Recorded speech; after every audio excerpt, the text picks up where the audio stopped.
Tak největší šok dnešního dne je myška, naprosto nová image.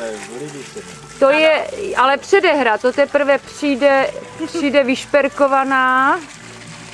Jak, teda jo, fakt, myško. Počkej, vylez na slunko trochu, si moc ve stínu, couvni. Jo, dobrý, no. Teďka, no a teď se moji mašinku, která no má a další 10 šok, kilometrů jenom.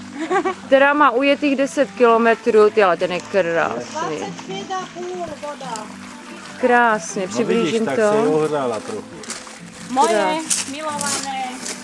A ty budeš jezdit do práce prostě na skutru, jo? Za každého počasí?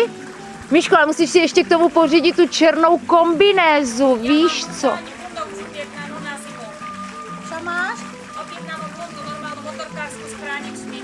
Tak. To, víš co, to nebude laciné, to ještě potřebuje spoustu doplňků. Ty bláho, to jsou věci. To víš, že? No prosím. To ani tak rychle nejezdí, prosím tě, vynese tě zatáčka. Musíš nám slúbiť, že Malá budeš spotreba. Spotreba 2,5 litra uvádza. Ale musíš sa naučiť aj sviečky vyčistiť a také. Na to tady je chlapů dost, Dášo. Ale po ceste bude mať problém. Nebude ten kousek, prosím tě, do školy. To je dobré, fakt, že jo. Koľko? Počkej, teď jdu rychle, mě tam vaří voda, jdu udělat to kafe, pak budem pokračovat. 25. Nikomu nepoviem,